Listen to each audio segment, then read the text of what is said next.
আসসালামু আলাইকুম, ওয়েলকাম করছি রিয়াসাদ আজিম। ভিন্ন ধর্ম মতাদর্শের যারা শুনছেন সবার প্রতি আন্তরিক কৃতজ্ঞতা।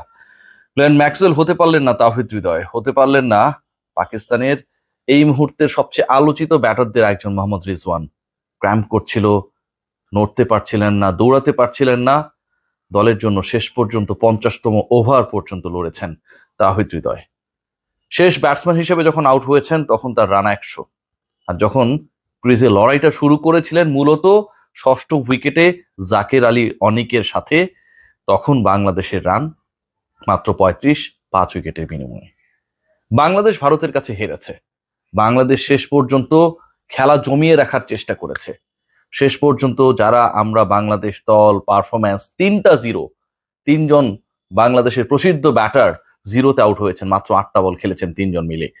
সমালোচনা করছিলাম, হা হা রিয়াকশনস দিচ্ছিলাম সবাই, তারপরও আশায় বুক বাঁধছিল যে কোনো কিছু একটা হলে হতেও পারে। যখন ইন্ডিয়ার 4th উইকেটের পতন ঘটলো তারপর তো সবাই নড়ে চড়ে বসেছিল। কে এল রাহুলের ক্যাচ মিস করলেন জাকের আলী অনিক। একদিকে হিরো, অপরদিকে যেন ট্র্যাজিক হিরো। জাকির সেই ক্যাচ মিস করার পর যেটুকু আশা ছিল সেই আশাটুকু শেষ হয়ে যায়। বাংলাদেশ যে এক্সপেকটেশনস ছিল এবারে চ্যাম্পিয়ন্স ট্রফিতে, সবার এক্সপেকটেশনস, বাঙালিদের এক্সপেকটেশনস যেন ইন্ডিয়ানদের থেকে অনেক স্কাই হাই ছিল, যে ভারতের বিপক্ষে পরাজয় দিয়ে আসর শুরু করবে, সেটাই পরিণত হলো বাস্তবতায়। এই ম্যাচটা বাংলাদেশ হারলো কোথায় সেই আলোচনায় যেতে, বাংলাদেশের ব্যাটিং এ সেই ফ্রেকনেসটা আসলে দেওয়ার চেষ্টা করেছেন দুজন ব্যাটার, ওই যে বললাম তাওহিদ হৃদয় এবং জাকির আলী অনিক।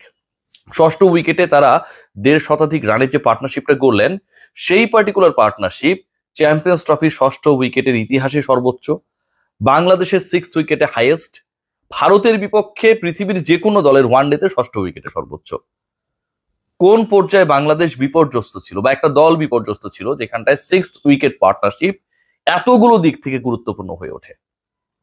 বাংলাদেশ যখন খেলছিল ঠিক তখন একটা জায়গায় বোলিং ইনিংসে স্পেশালি খুব বেশি ক্রোধ হচ্ছিল, আক্ষেপ হচ্ছিল যে মুশফিকুর রহিম, সৌম্য এবং শান্ত, এই যে তিনজন ব্যাটার যারা সবাই মিলে খেললেন মাত্র 8টা বল, যারা সবাই মিলে করলেন 0+0+0=0, এই পার্টিকুলার 3 ব্যাটার্স যদি অন্তত 10-10-10 করে, অথবা একজন শূন্য করলেন, একজন 15, আরেকজন 10 করতেন, 25 রান যদি অ্যাড করতে পারতেন, স্কোরটা যদি বাংলাদেশের 250 পেরোনো হতো, ভারতের বিপক্ষে এই অসম্ভব কাজটাও বাংলাদেশ সম্ভব করে ফেলতে পারত। আমি বারবার আমার প্রত্যেকটা আলোচনায় বলার চেষ্টা করেছি যে দুবাই ইন্টারন্যাশনাল ক্রিকেট স্টেডিয়ামের ক্যারেক্টারটা অনেকটা আমাদের মিরপুরের হোম অফ ক্রিকেটের মতো।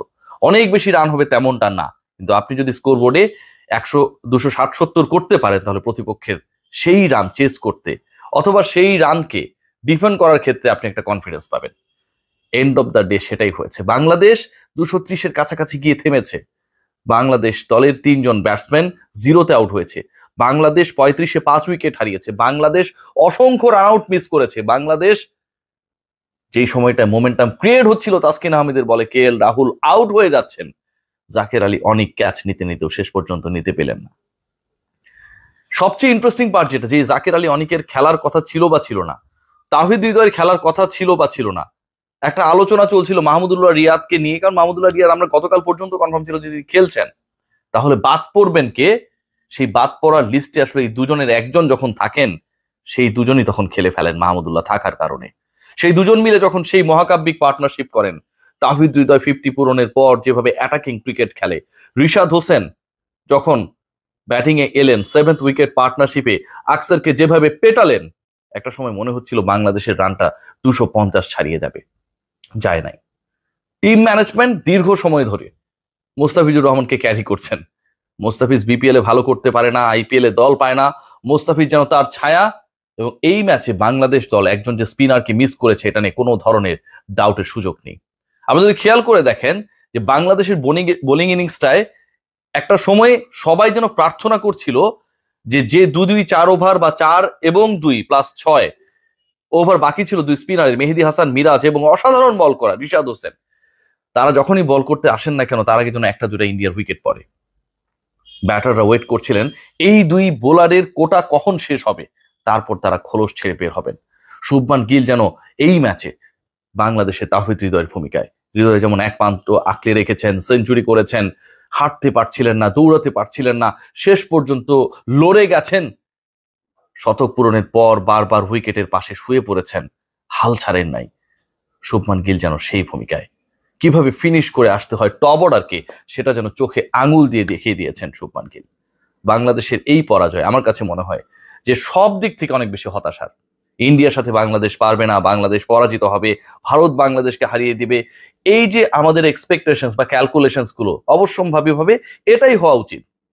কিন্তু একটা দল যখন 35-এ 5 উইকেট হারানোর পর শেষ পর্যন্ত 230-এর কাছাকাছি করে, একটা দলের ষষ্ঠ উইকেট পার্টনারশিপ যখন চ্যাম্পিয়ন্স ট্রফির ইতিহাসে সর্বোচ্চ রানের রেকর্ড করে, নিজেদের ইতিহাসে, ভারতের বিপক্ষে কোনো দলের ইতিহাসে নতুন রেকর্ড করে, তখন সেই পার্টিকুলার দলের যে ভাঙা হাড়ি জোড়া দেবার ক্ষেত্রে যে দুজন ব্যাটসম্যান লড়েছেন, সেই ব্যাপারটা কিন্তু খুব স্পষ্ট হয়ে যায়। শেষ পর্যন্ত বাংলাদেশ পারে নাই। বাংলাদেশ আমার কাছে মনে হয় সামটাইমস কিছু কিছু ক্রিকেটারকে শুধুমাত্র নামের ভারে ক্যারি করেন। এই যে জিরোগুলো, ভাবতে পারেন 3টা জিরো মাত্র 8 বলের ব্যবধানে এই 3 ব্যাটসম্যান ফিরে গেছেন। একটা সময়ে আলোচনা হচ্ছিল, ফেসবুকে আলোচনা হচ্ছিল, সোশ্যাল প্ল্যাটফর্মে অনেকেই লিখছিলেন যে হয়তো পত্রিকা, আপনারা সবাই জানেন যে আসলে অনেক আগেই লিখে ফেলতে হয় কি ঘটছে, দূর দূরান্তে সেই পত্রিকা, কাগজে পড়া পত্রিকা যায় যে ফার্স্ট এডিশনেই বাংলাদেশের রেজাল্ট আমরা লিখে ফেলতে পারবো। ভাবা শুরু করেছিল কিছু মানুষ যে বাংলাদেশ 50-60 কি করতে পারবে। আজকের ম্যাচে তাওহিদ হৃদয় তার মেডেন সেঞ্চুরি করেছেন। তামিম ইকবালের পর চ্যাম্পিয়ন্স ট্রফিতে অভিষেকেই সেঞ্চুরি করা দ্বিতীয় বাংলাদেশি ব্যাটার হয়েছেন। তিনি করেছেন 100 রান। বাংলাদেশ সাকুল্যে 100 কি করতে পারবে, সেই সংখ্যাটাও একসময় ছিল। সেই বাংলাদেশ 100 পেরিয়েছে, 150 পেরিয়েছে, 200 পেরিয়েছে, 250-র কাছাকাছি গেছে। তো শেষ পর্যন্ত সেটাও এনাফ হয় নাই। ওই যে বললাম, মিরপুরের হোম অফ ক্রিকেটের যে খেলা, যেখানটায় 250-এর কাছাকাছি 260 ক্রস করে যদি যাওয়া যায় তাহলে একটা আশা তৈরি হয়। বাংলাদেশে সেই আশাটা শেষ পর্যন্ত তৈরি হয়নি। একটা টিমের টোটাল 7 জন ব্যাটারের মধ্যে যখন এরকম জিরো করার প্রতিযোগিতা, অর্ধেক ব্যাটার 50% ব্যাটার যখন মাত্র 8 বল খেলেন, 8 বলের মধ্যেই তারা অক্কা পেয়ে শেষ পর্যন্ত ড্রেসিং রুমে ফিরে যান, তখন বাকি 4 জন কতটুকুই বা পারবেন। মেহেদী হাসান মিরাজ 4-এ নেমে ব্যর্থ, তানজিদ হাসান তামিম 25 বলে 25, আর বাকি থাকে দুজন, একজন 68, একজন 100। এ পর্যন্তই ছিল আসলে বাংলাদেশের আজকের দিনে চেষ্টার পালা। টিম টাইগার্স চেষ্টা করেছে, আমি খুবই হ্যাপি। কিন্তু দুজন স্পিনারকে না খেলিয়ে এর সাথে যদি একজনকে অ্যাড করা যেত, নাসুম আহমেদ যদি আজকে বাংলাদেশ দলে থাকতেন, মুস্তাফিজ যদি ড্রপ হতেন, নামের ভারে এই যে ক্যারি করার প্রবণতা, সেটা থেকে যদি টিম ম্যানেজমেন্ট বের হয়ে আসতো, আজকে রেজাল্টটা অন্যরকম হতে পারত। নাসুমের 10টা ওভার কে না জানে, যেভাবে আজকে তারা স্ট্রাগল করছিলেন against spin, against Rishad, against Mehedi Hasan Miraz, নাসুমের 10টা ওভারে অন্তত 2টা উইকেট তো যাওয়াই সম্ভবই ছিল। শেষ পর্যন্ত হয় নাই, কারণ আমরা ওই যে নামের পেছনে ছুটি, নামটা যখন Mustafiz, then he is the automatic choice. সবাই ভালো থাকবেন।